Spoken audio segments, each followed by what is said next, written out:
Good morning, everyone. So I'm Daniele Venturi, and I'm going to chair the next session, which is about non-interactive zero-knowledge proofs. So the first talk is new techniques for pre-image sampling, and the speaker is going to be David Wu. Great. So thanks a lot for the introduction, and let's wait for the slides to show.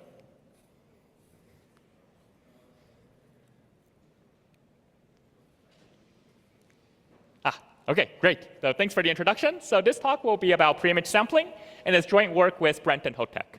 So the pre-image... uh-oh.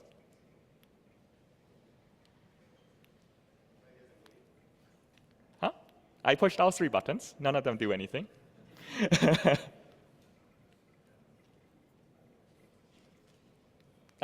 Something happened. All right, great. OK, I think we're good. So this talk will be about the pre-image sampling problem, which is a central problem in lattice-based cryptography, which roughly says the following. Given a matrix A and a target vector T, find a low-norm pre-image pi such that A times pi is equal to T. This problem is hard in many settings. For instance, the classic short integer solutions problem corresponds to the case where A is a uniform random matrix and T is the all-zero vector. The inhomogeneous version of SIS corresponds to the case where A and T are both uniform random. However, if we have a trapdoor for the matrix A, then this problem is known to be easy. In fact, given a trapdoor, you can efficiently sample a low-norm pre-image for any target T that happens to be in a column space of A. And in fact, this property of lattice trapdoors has been very useful in enabling a plethora of cryptographic applications from standard lattice assumptions, starting from digital signatures and including advanced encryption schemes, as well as cryptographic proof systems. In this talk, I'm going to focus on a generalization of the pre-image sampling problem, which considers L independent matrices A1 up to AL and L different targets T1 up to TL. And the goal is to find low-norm pre-images pi1 up to pi L such that AI times pi I is equal to Ti. So as I have defined it here, we just have L different instances of pre-image sampling. This is no different from the normal problem. So to make things more interesting, we're going to give the sampler 1 extra degree of freedom. Namely, we allow the sampler to introduce a shift C and then sample low-norm pre-images. Namely, the goal in a shifted multi-pre-image sampling problem is to find a shift C together with low-norm pre-images pi1 up to pi L such that AI times pi I is equal to the shifted target Ti plus C. The important thing here is that the shift is the same for all L instances of the problem. It turns out that several recent works in lattice-based cryptography have already considered implicitly different versions of this shifted multi-pre-image sampling problem. For instance, work on constructions of vector commitments, as well as dual-mode non-interactive zero-knowledge proofs for MP via the hidden bits paradigm. In these constructions, solving this problem requires publishing some auxiliary information or some hint related to the matrices A1 up to AL. In fact, a trivial way of solving this problem is to simply define a hint to be the trapdoors for each individual matrix, A1 through AL. And in fact, this allows you to solve the full pre-image sampling problem, even without the shift. In these applications, however, they do require one extra property, which is that the standard lattice assumptions, such as SIS or learning with errors, LWE, they remain hard given, even with respect to any individual ASI, even given this extra hint. So this rules out the trivial solution, and thus the shift is actually critical to ensuring that this property is viable. In this talk and in this work, we first formalize this problem of shifted multi-pre-image sampling, and moreover, we give a new approach for solving this problem. Namely, we develop an algorithm that allows us to jointly sample the matrices A1 through AL together with a trapdoor that solves shifted multi-pre-image sampling. And in fact, we can do something slightly stronger. We can actually sample solutions from a nice distribution. Namely, the marginal distribution of the shift is uniform random, and the pre-images are basically discrete Gaussians conditioned on satisfying the linear requirement AI times pi I is equal to Ti plus C. Furthermore, we show that we can derive this sequence of matrices A1 to AL together with the trapdoor from a single uniform random matrix B whose size is only polylogarithmic in a number of instances. This matrix is uniformly random, and actually this allows us to achieve several appealing properties in the cryptographic constructions I describe shortly. And finally, there's a security requirement that I mentioned before. Standard lattice problems hold with respect to any individual AI, even given the other all of the matrices together with this hint. Once we have constructed a shifted multi-pre-image sampler, we immediately derive the following implications. For instance, we obtain a statistically hiding vector commitment from the standard SIS assumption, where all the parameters are essentially optimal. They are the public parameters, the size of the commitment, the size of the openings, all scale polylogarithmically with the length of the input. And moreover, this scheme enjoys a transparent setup procedure. This improves upon recent lattice-based vector commitments, which previously either relied on a long structured common reference string or only satisfied computational hiding rather than statistical hiding. Similarly, we can also obtain a dual-mode non-interactive zero-knowledge proof from the learning with errors assumption via the hidden bits model. This construction is hard under LWE with a polynomial modulus. The size of the common reference string is linear in the length of hidden bit string. And moreover, it has a transparent setup in statistical zero-knowledge mode. The previous construction of Waters, this improves upon the previous construction of Waters, whose construction needed a structured common reference string in both modes, needed a sub-exponential modulus, and the size of the common reference string also scaled quadratically with the length of the hidden bit string.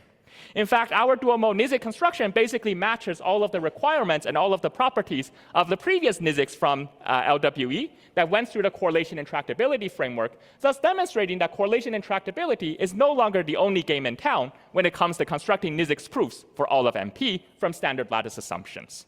And in subsequent work, we showed that similar techniques can also be used to derive a statistical ZAP argument, also via the hidden bits paradigm. And in the interest of time in this talk, I'm only going to focus on the NIZK constructions. I'll refer you to the paper for details on the applications to vector commitments.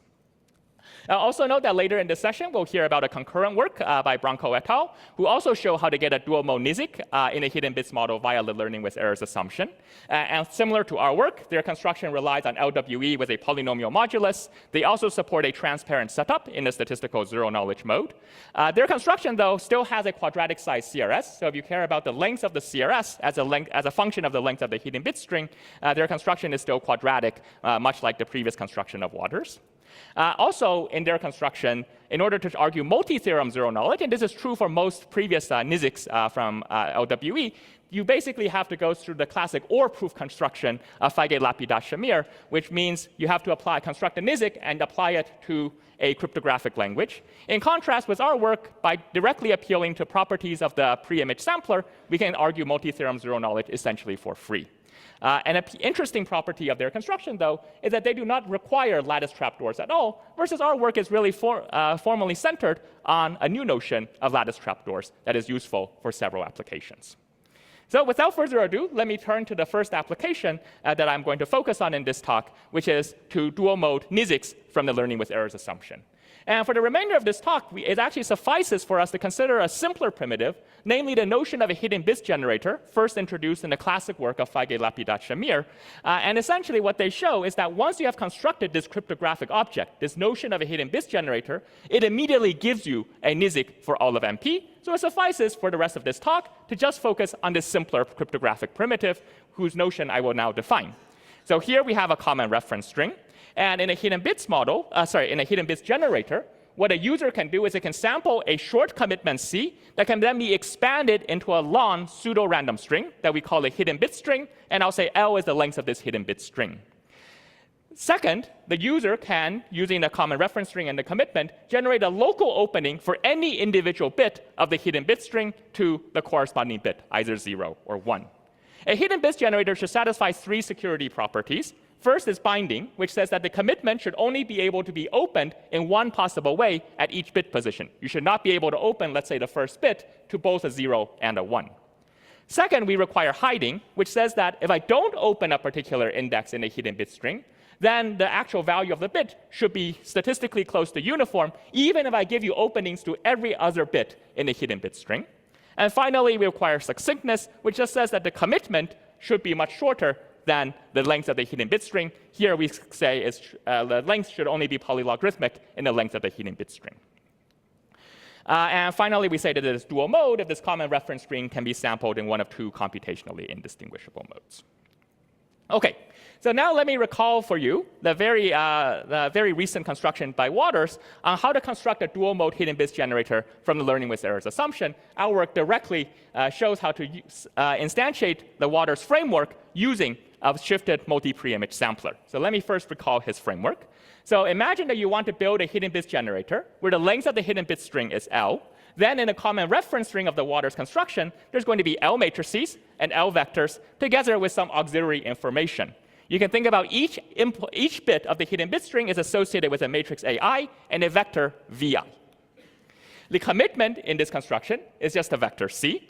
The opening is a low norm preimage of C with respect to AI. So if you want to open the ith bit, the opening is just pi I such that AI times pi I is equal to C. What is the bit? Well, it's simply determined by taking your opening, multiplying it or computing the inner product with the ith vector, and then rounding to a single bit. So if we look at the Waters construction from this lens, what is really happening? Well, the auxiliary information that's provided here is essentially being used to solve an instance of the shifted multi-preimage sampling problem in a particular case where all of the target vectors are the all zero vector. In particular, if we view it from the lens of shifted multi-preimage sampling, the solution is a shift C together with low norm preimages, pi 1 up to pi L, such that AI times pi I is equal to the shifted target Ti, which is 0. In this case, 0 plus C, which is exactly the commitment itself. That's exactly the invariant in Waters construction. So the way we derive our dual-mode hidden bits generator is we simply substitute this auxiliary information in the Waters construction with the trapdoor or the hint for the shifted multi-preimage sampling problem. Once we have done this, we directly get a dual-mode hidden bits generator. Let me argue the two properties we care about, binding and hiding. So much like the Waters construction, in binding mode, we will choose the vectors Vi to be LWE instances, namely noisy linear combinations of the columns of A. So Vi is equal to SIAI plus error.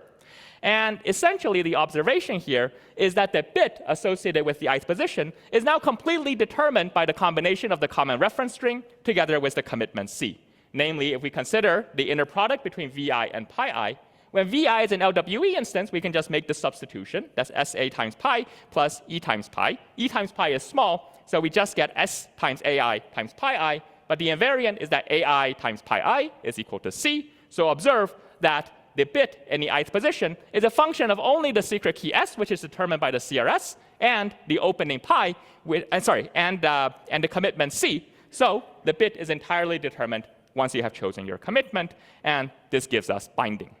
This follows by essentially the same argument as in prior work. For hiding, we're going to sample the VIs in a different way. Much like in Waters construction, we're going to sample the VIs to be uniform random.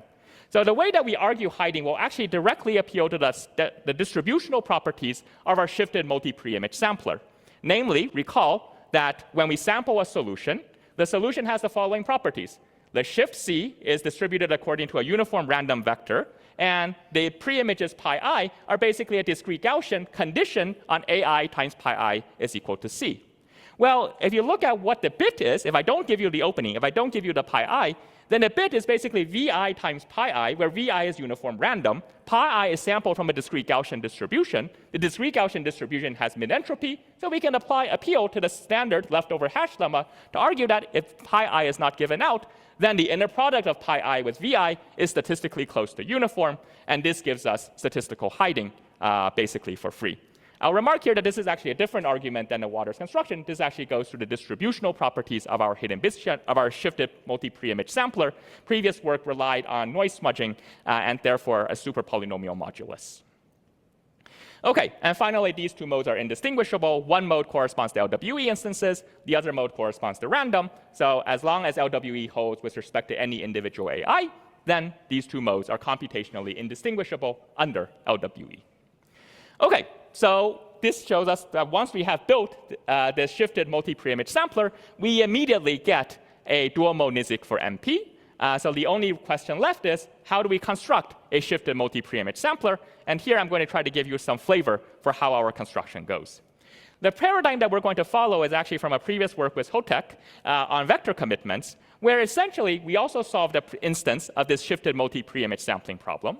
In that case, all of the matrices AI were uniform random. And the way that we solve this shifted multi-preimage sampling problem is we publish a trapdoor for this related matrix D sub L shown on the slides. Basically, it's formed by taking the AIs on a diagonal and then concatenating to it a vertical stacking of the gadget matrix. This matrix is useful for the following reason. Suppose I give out a trapdoor. If I give out a trapdoor, that means I can solve the standard lattice pre-image sampling with respect to this matrix. And so I can target basically the vertical concatenation of all of the targets I have. And if you look at the ith block, what does it say? Well, it says that AI times pi I is equal to the ith target Ti minus G times C hat. So this is why the vertical column of the G's is actually very useful. And notice that this is exactly the form we want in our shifted multi-preimage sampler, where we define the shift to just be G times C hat. So once we publish a trapdoor, that immediately gives out a way to solve the shifted multi-preimage sampling problem. What's the catch? Well, this trapdoor is big. This is a large structured matrix of size that scales quadratically with the dimension. And the question is, can we do better? And that's what we do in this work. We're not going to choose the AIs to be uniform random anymore. Instead, we're going to choose the AIs to be in a correlated manner. They're going to be shifts of some some random matrix B, where we basically perturb different blocks of B by the gadget matrix, depending on the binary representation of the index I. Another way that you can think about this is each AI is a BGG plus encoding of the index I itself.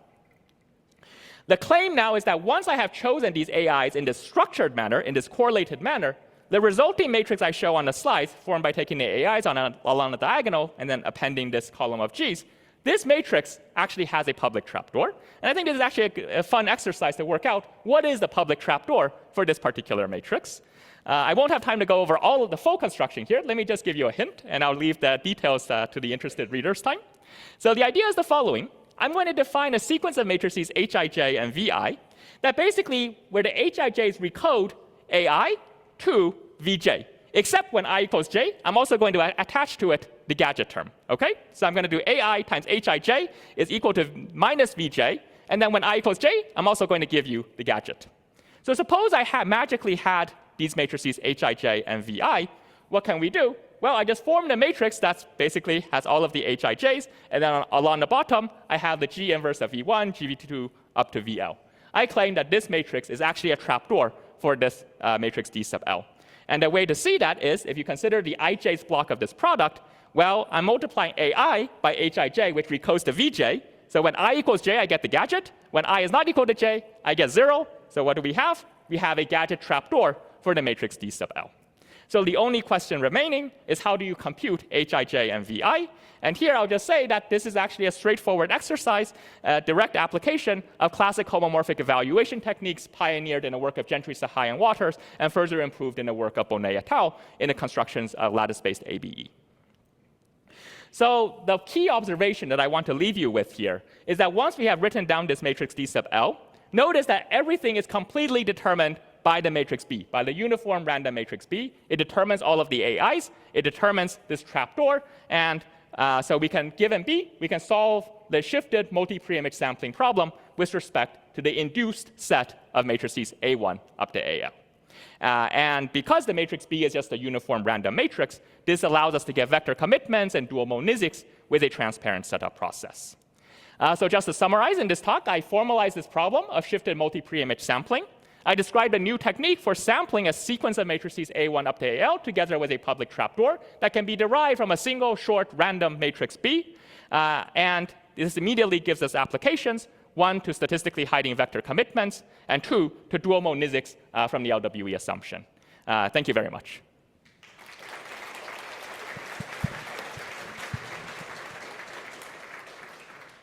Okay, any questions?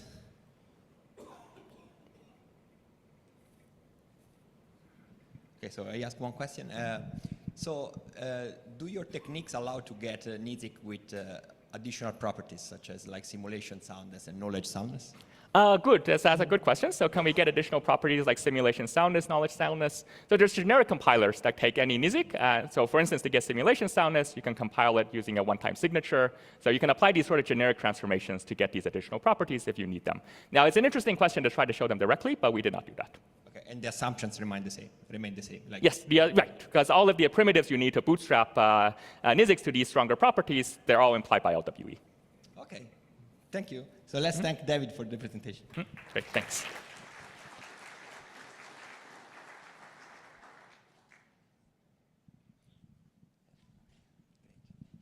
Okay, so for the next talk,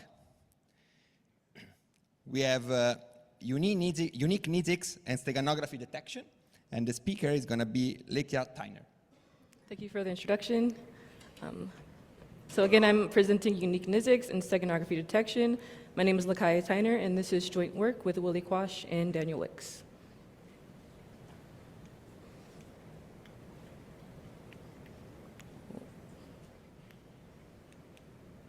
Okay. So zero-knowledge proofs were initially introduced in 1985 by Goldwasser, Macaulay, and Rakov as a mechanism for allowing some prover to convince some verifier of the validity of some NP statement X, but without revealing anything about the corresponding witness. And so as we can see in this slide, these types of proofs frequently require some form of interaction. And they also may rely on some randomness, which allows the prover to generate many accepting proofs for the same NP statement. So we can first consider removing the interaction, and we know from Blum, Feldman, and Macaulay that this comes at the cost of requiring some CRS. Still though, many of the constructions that we have for NIZKs rely on this randomized prover. We have the Sahai-Waters NIZKs, which gives us from I/O a construction which has a deterministic prover. And so in this construction, the prover sends the same proof for a given statement each time.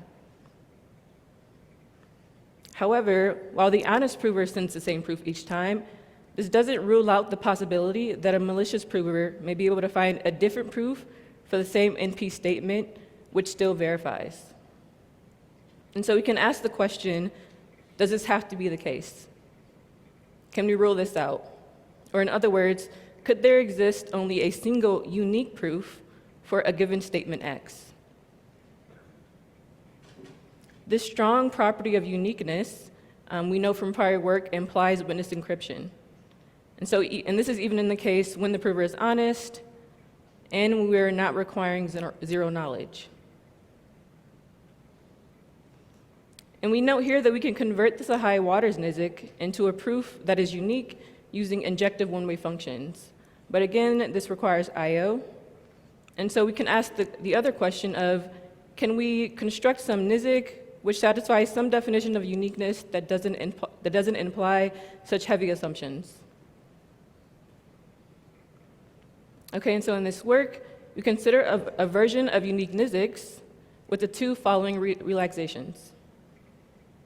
The first, we want statistically unique proofs for NP languages which have computationally unique witnesses. And so for any malicious adversary A, we can produce two non-equal proofs, pi prime.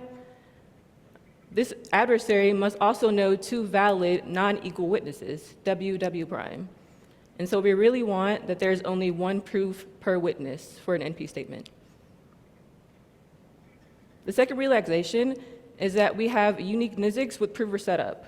And so given a CRS, the prover samples this random PK-SK pair and then uses a secret key to generate the proofs for arbitrarily many statements. And then while here we do not require that the public key is unique, we require that once the public key is fixed, then all the subsequent proofs are unique. Okay, and I'm not going to be able to get into this during this talk, but as another result, we show that removing either one of these relaxations implies witness encryption. And so our main result is saying, assuming the hardness of LWE, we're able to build multi-theorem unique NIZKs for NP, satisfying adaptive soundness, uniqueness, and zero knowledge. We're here, adaptive means that the adversary can see the CRS before choosing the statement. Okay, and so the notion of uniqueness that we consider in this work was initially introduced by Lipinski, Macaulay, and Shalat in 2005. And in that work, they construct unique NIZKs under quadratic residuosity and then leave open the question of getting unique NIZKs from other assumptions. There is this more recent work called steganography-free zero-knowledge that considers a similar notion of uniqueness, but constructs interactive proofs instead. And so in this work, we also consider the application of steganography detection. And so we consider a scenario where there is some certificate authority which sets up a server to generate DSA signatures. And on this server, it stores some secret key. And so the server, as we can see here, is interacting with some group of clients for whom it's generating the signatures.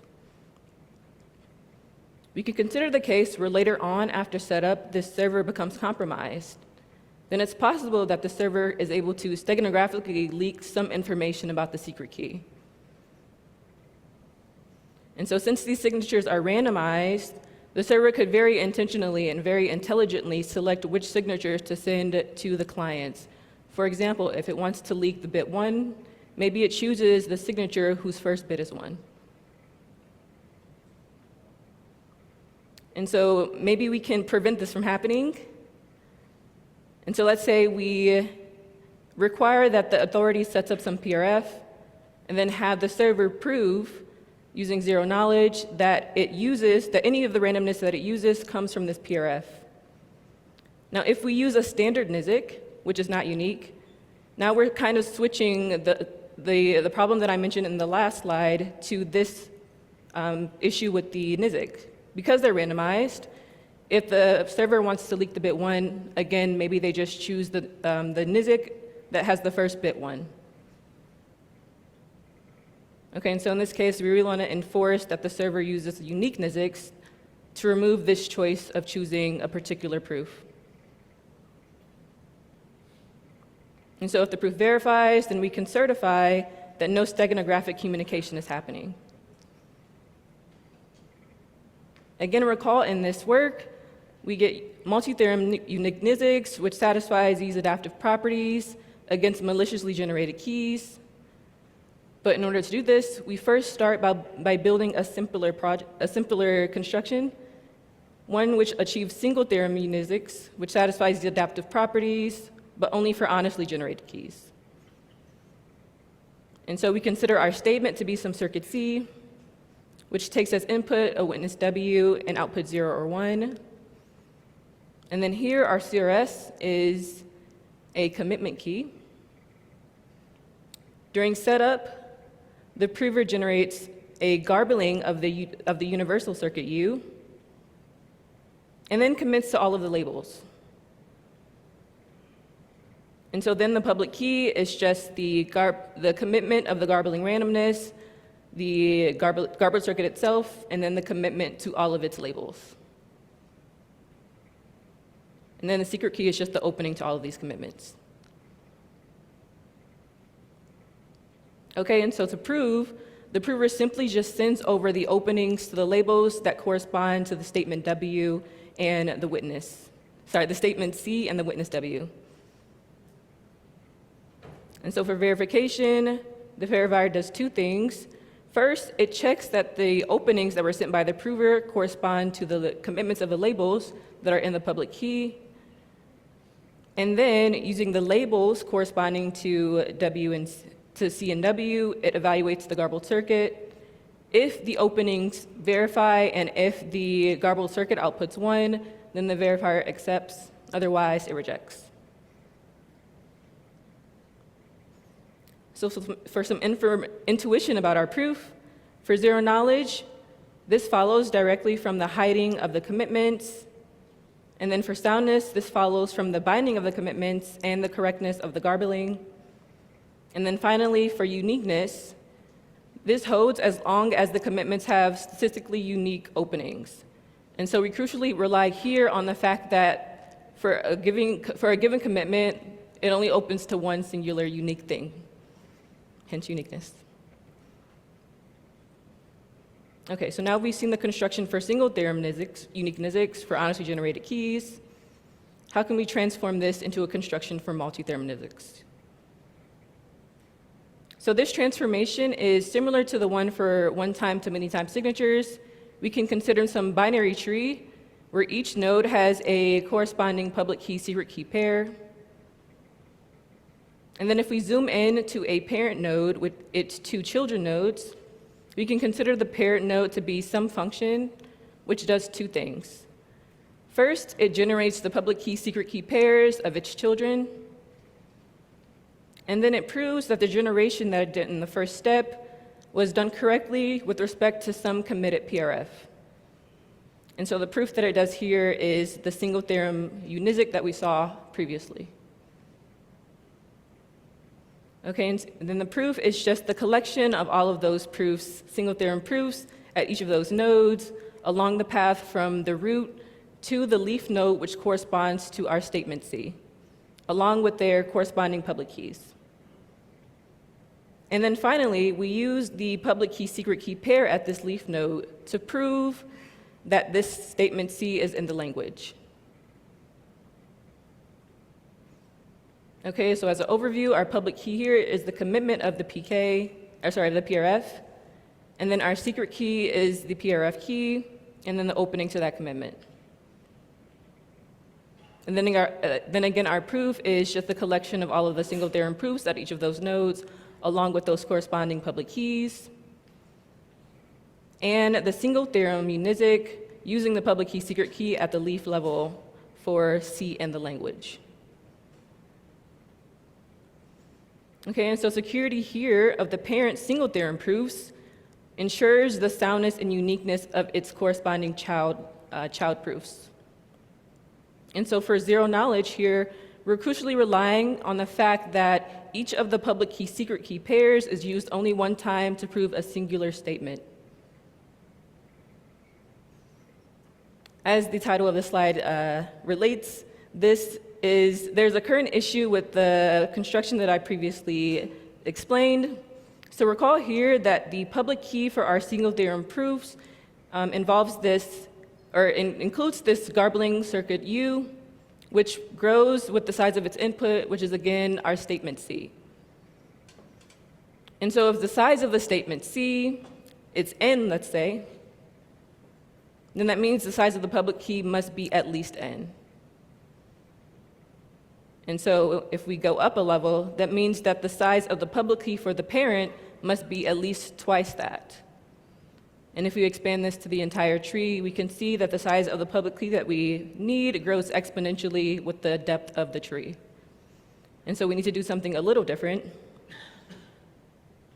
More specifically, we need a single theorem NIZK that can prove statements about the setup of these keys more efficiently, which avoids this exponential growth.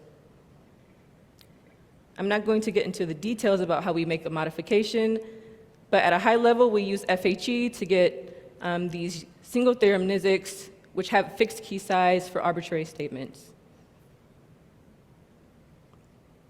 And so now we have a construction for multi-theorem NIZKs satisfying security for these honestly generated keys. How do we get security for maliciously generated keys? We notice here that as long as the secret key public key pair for the parent is honestly generated, then by soundness of the proof, the public key secret key pairs of the children are also honestly generated. And so we can look at the public key secret key pair of the root, and again, as long as that is honestly generated, then all the other keys are honestly generated.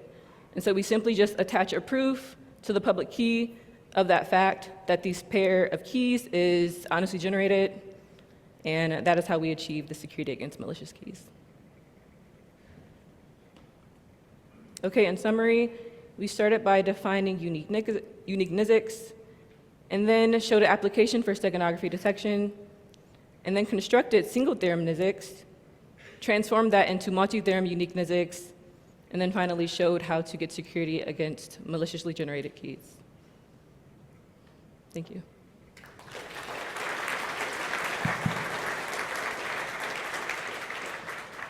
Okay. Any questions?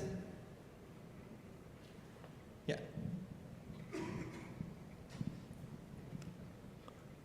So on that very last slide, you had a proof that the root was okay? Yes, sorry, I can't go back. Second to last slide, maybe? Yes. How do you make sure that one doesn't, that part is unique? So this doesn't have to be unique. It can just be a standard NIZK. We attach that to the public key, and again, we're not like requiring any uniqueness from the public keys. And so that's how we do that. More questions? So I also have one question.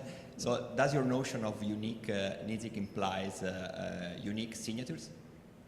Does it imply unique signatures? I think we can build, yeah, I think there's some connection between these two objects, yes.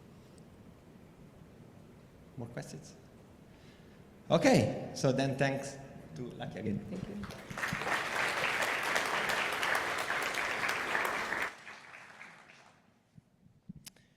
Okay, so for the last talk of this section, we have black box non-interactive zero knowledge from vector trapdoor hash, and the speaker is going to be Pedro Branco.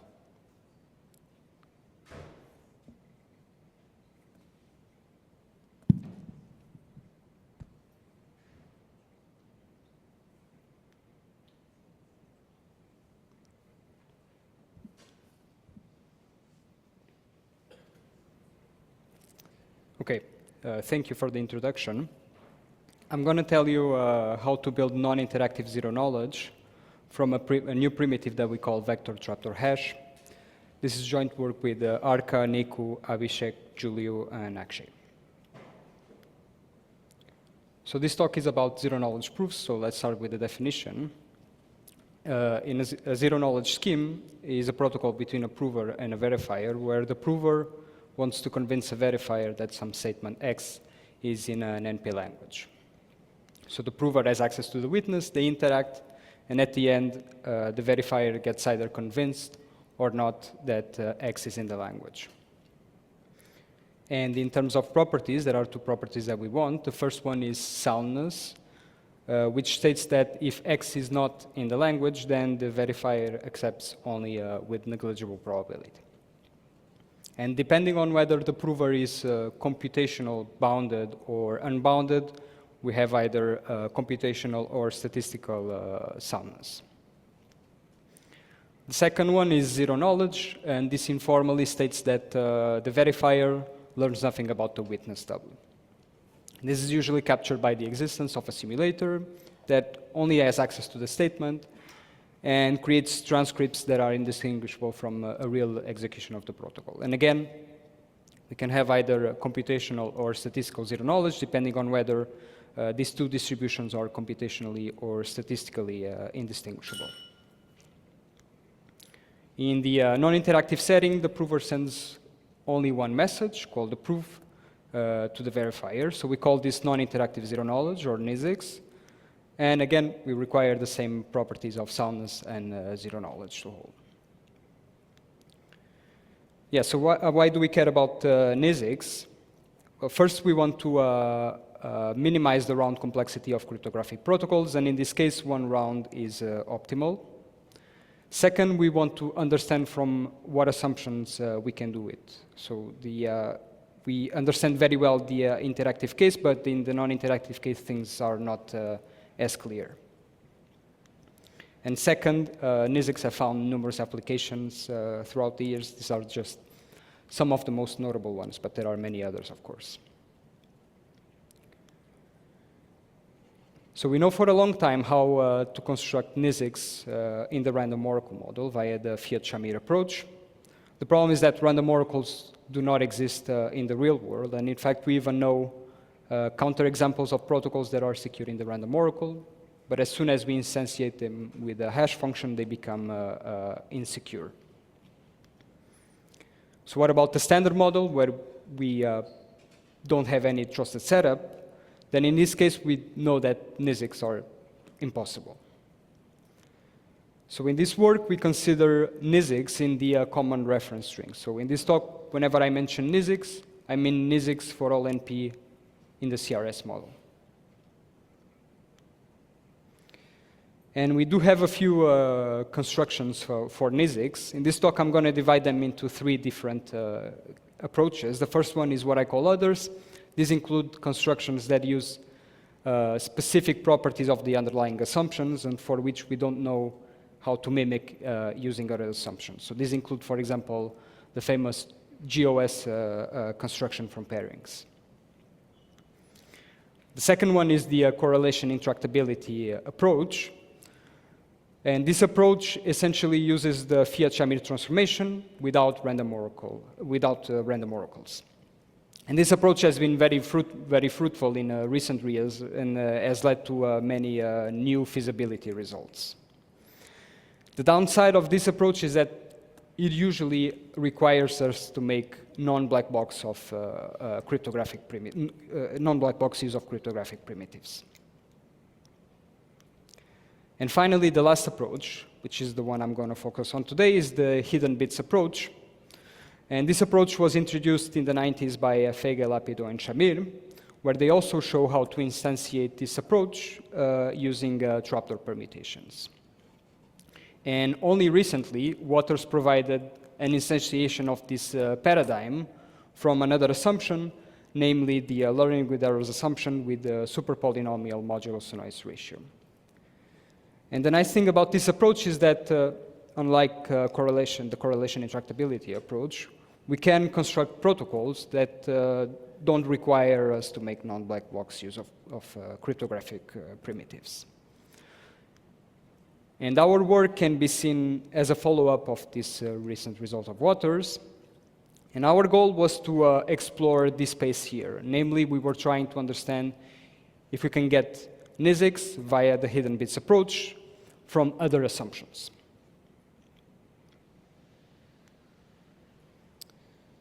So first, let's see how this paradigm works.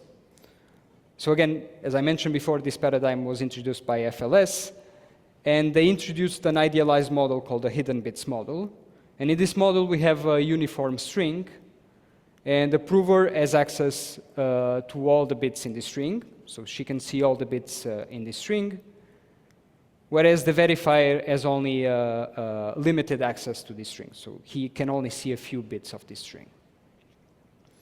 So this is the model. And what previous work's shown is that first, we can build NIZKs for all NP in this idealized model. This was already shown by FLS in the 90s.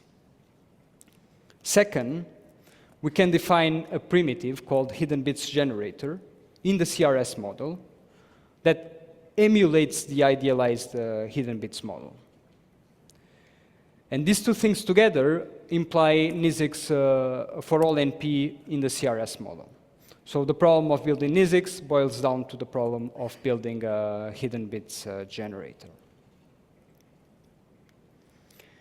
And in this work, we show how we can build hidden bits generator, assuming either the learning with errors with polynomial modulus, or a combination of decisional diffie-Hellman together with the learning parity with noise assumptions. And this gives us the following corollaries. First, we obtain a dual mode NIZK from LWE. And dual mode here means that the CRS can be set in either statistical zero knowledge mode or statistical soundness mode.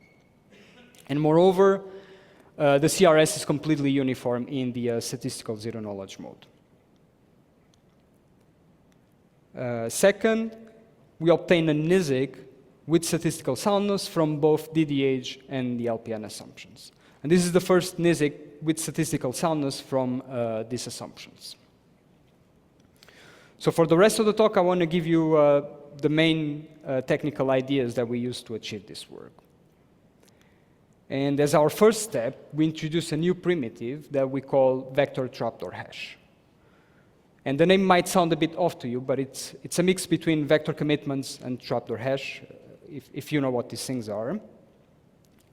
Anyway, vector trapdoor hash is essentially the same as a hidden bits generator with just a few syntactical differences. So first, there's a setup algorithm that creates a hashing key, and k encoding keys together with the corresponding trapdoors. There's a hashing algorithm that takes a large input x and creates a small digest h. And it also creates local proofs pi I that allows us to locally open blocks of X. So this is the vector commitment part of this primitive. Then there's an encoding algorithm that takes an encoding key and the corresponding local proof and creates an encoding EI, and a decoding algorithm that takes a trapdoor and the hash value and creates a decoding DI. There's also a local verification algorithm that allows us to verify that pi I is a local opening for a block xi. And we want two properties from this primitive. The first one is a correctness property. We call it binding because this is what's used to prove binding of the hidden bits generator. And this guarantees us that the encodings are equal to the decodings, except in a sublinear number of positions. The other property is hiding, which states that if we're not given a local proof, then the corresponding encoding is pseudo-random, even given all other encodings and the local proofs.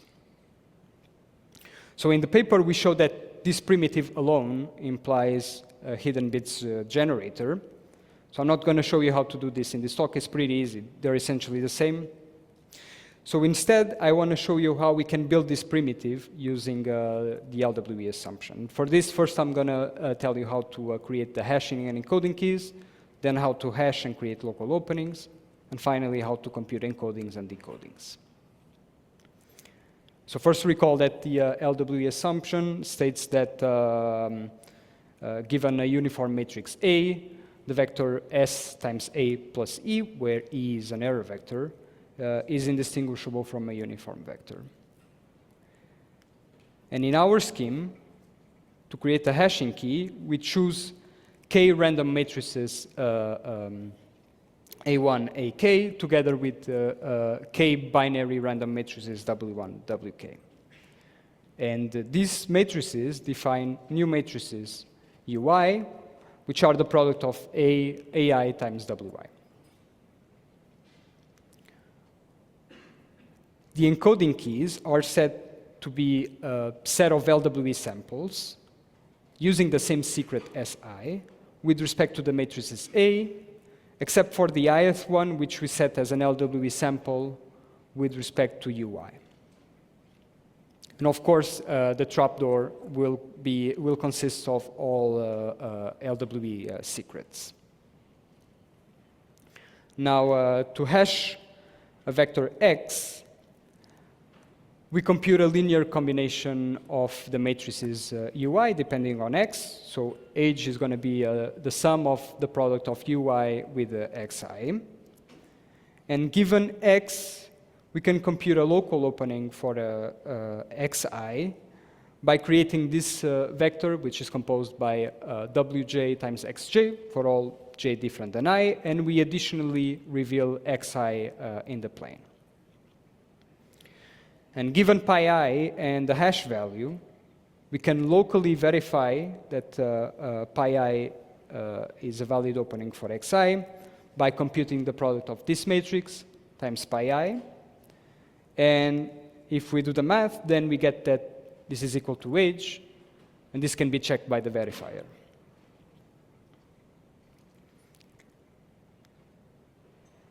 So finally, let me tell you how we can compute encodings. And to compute an encoding, we compute the inner product between an encoding key together with the corresponding local proof. And again, if we do the math, then we get that this corresponds to an LWE sample using the secret SI with respect to the H value H. So this sum UI xi, if you recall, is the hash value. To compute decodings, we compute the inner product of Si, which is the trapdoor, times the hash value, and we get the same value up to a small error term. So if we round both values, we get the same bit with high probability. And this gives us binding. So if you recall, the definition of vector trapdoor hash does not require this equality to always hold. It can fail in a sublinear number of times. So we can set the LWE modules to be polynomial by playing a bit with the perimeters.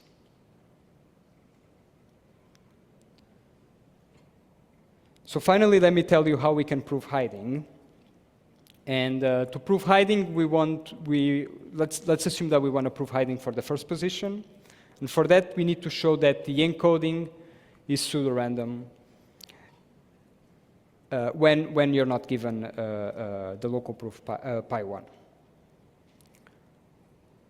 So for this, we first replace the encoding key by a uniform string.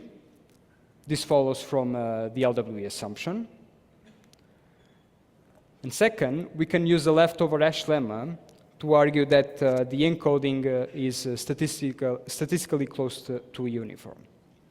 So this additional term, W1x1, is part of the adversary's view since it's given as part of the other local proofs. But this can be seen as a leakage on X, and LHL still works in this setting. So now we've replaced the encoding by a uniform bit. This gives us hiding. Okay, to recap, in this work we provide a new framework to build NIZKs via the hidden bits approach. And our framework can be instantiated from the LWE assumption with polynomial modulus. And this gives us a dual mode NIZK from the same assumption. It can also be instantiated using a combination of DDH and LPN. And we obtain a NIZK from these assumptions with statistical soundness. So this construction essentially follows the same ideas as the LWE construction with just a few additional technical challenges. Okay, that's all. Thanks.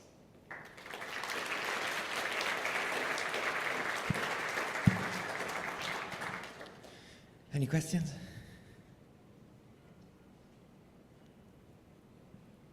So one question. So the size of the hashing key is linear in the dimension of the input. Is this correct? Does it imply also that the CRS is going to be the size of the hashing key is yeah. So the CRS in the NIZK as well will be linear in the size of the statement, or the CRS actually is going to be quadratic in the size of because you also need to include the encoding keys. are there any techniques that can be used to compress the CRS? David talked about that. They were able to compress the CRS to linear size using very different techniques. Yes. Okay. More questions? Okay, so thanks, Pedro. Yeah, thanks thank all the speakers of this session. We can go on to lunch.